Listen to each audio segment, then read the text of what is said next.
Hey, everyone. Ah, Granny. You're back. So, no good news for me, then? You saw right through me. The Traveler collected a lot of spirits, and I checked all of them one by one. None of them matches Leyla's description. I figured. It was written all over your face. It's alright. I didn't exactly have high hopes for the needle-in-a-haystack approach anyway. Leyla's condition is still stable, but we're not really getting anywhere. Well, luckily, I made some progress on my end. Leyla's parents told me that he made a new friend recently, and apparently he's been out of the house for days at a time. On one occasion, they secretly followed him and saw him and his friend tinkering around with something at a camp. Yeah, some guy who goes by the name Kokuchu, dressed in what looked like Inazuman attire. Is this really all I'll need, Mr. Kokuchu? Based on my studies of the ancient texts, hypersensitivity is usually treated with desensitization therapy. So, I figure there's no reason it shouldn't work in reverse. Now, for a poor chap like yourself with no sensitivity to spirits whatsoever, you'll have to completely immerse yourself in spiritually rich substances for this to be effective. I'm electing to name this approach hypersensitization therapy. Is it risky? You're the spirit duffer, not me. I'm sure you're more clued up than I am on the potential consequences of brute force clairvoyance. Ultimately, it's your decision. All right, but I do have one last question. What's in this for you? People like me obviously don't have much clout in this tribe, so it's not like I can offer you much in return. You think I'm looking for a reward? Oh, my good sir, take a look at my face. Isn't the answer written here clear as day? What? What's written there? Just a friendly guy who's happy to help. What? So some random guy from Inazuma just felt like helping Leyla cure his spirit deafness? Hypersensitization therapy, huh? What a novel idea. Could that really work? Not on Leyla by the looks of things. It's anything but novel. Our tribe used to offer it as a treatment once upon a time. But it was so fraught with risks and had such an abysmal success rate that it was eventually outlawed. As for this Kokuchu fellow, I'm sure he has his own agenda. He conveniently disappeared right after Leyla got into this mess. Leyla's parents gave me the address of the camp, so I went and checked it out. There were clear traces of spiritual energy. And also, look what I found. What's this? A broken shard. Probably from a weapon or some sort of ceremonial implement. You feel that?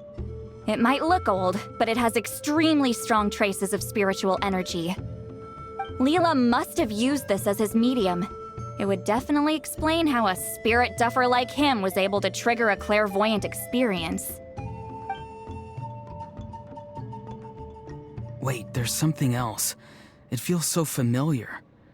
I think this is somehow connected to my ancient name. Connected how? Is it like a shard of an ancient name? No, more like... I think this item might have belonged to a previous bearer of my ancient name. Okay, that's it. Granny's getting itchy clairvoyance fingers. I'm going to try using this shard as a medium. Cool, same as last time? The Traveler can use the Spirit Loom to record what you find on a woven scroll. Nope. Auroron can do the recording this time. Why? It's a safety measure. You have a better understanding of the spirit domain than the Traveler. If this really is a Sanhaj relic, you'll be better placed to deal with the fallout in the event that something goes wrong. Ah, see, Paimon? Told you Granny has a soft spot for the Traveler. Look at her not wanting to put him in danger. Meanwhile, I'm just a grandkid, so I'm expendable.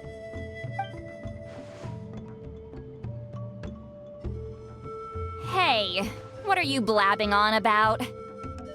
Sorry, Granny. I'm ready now. Then let us begin.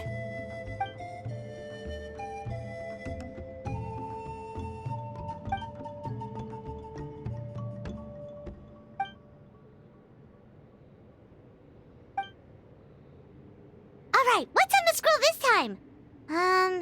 Looks like a broken bow covered in flames. Hey, don't you think one of the pieces looks just like this shard? You're right! It seems to be from the body of the bow. I saw a bow just like this in one of Granny's scrolls. Yes, it's the weapon Sanhaj used in the Battle of the Mare Javari. I guess that proves it. This shard is a bona fide Sanhaj relic. Good old Sanhaj. The relic's spiritual energy was fluctuating very strongly, but I wasn't in any danger at all. The Traveler probably would have been fine as well. Now that's a true hero, huh? Generations later and the stuff he used to own is helping to treat spirit duffers. I still think there's more to this story, though. Kokochu must have had his own motives beyond just treating Leyla's condition. Well, okay, we saw the full bow just now, right? Maybe he wanted to see it too, so he could track down the other pieces. I don't know if he'd have anything to gain by doing that. Even if they're Sanhaj relics, I still doubt he'd have much use for a broken bow. Also, why use a spirit duffer in that case? You're basically setting yourself up for failure. Huh? Layla's body is responding! Let me take a look. I can sense a spirit being drawn to the relic. Looks like Granny's plan is working. Leela's spirit is being drawn to the bait. In that case, let me try again.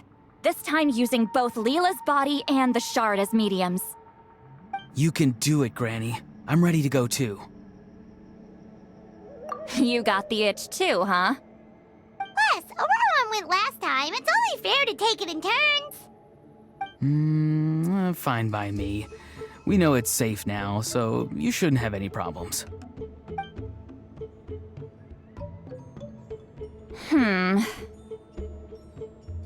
All right, if you insist.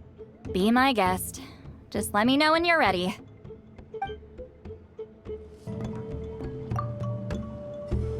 You ready? All right, here goes.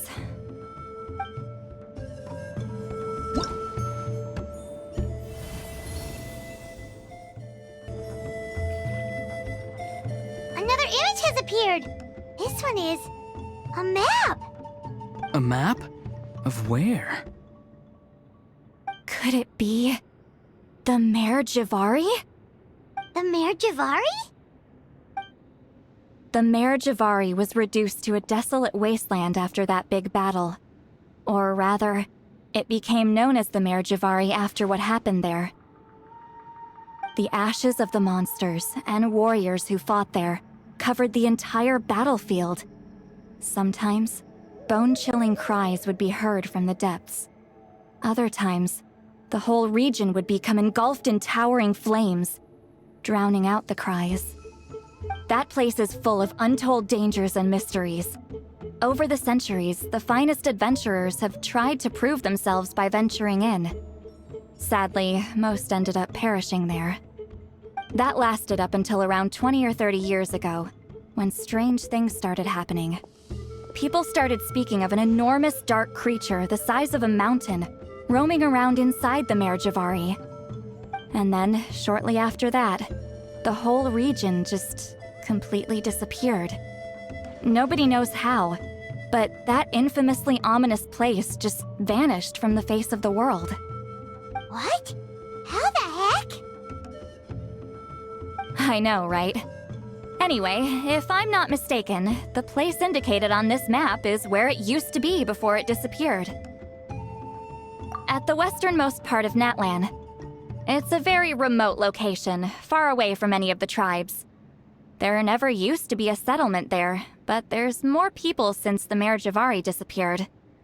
Anyway, that's just what I've heard. I've never been there myself. This is what age does to you. The older you get, the less adventurous you become.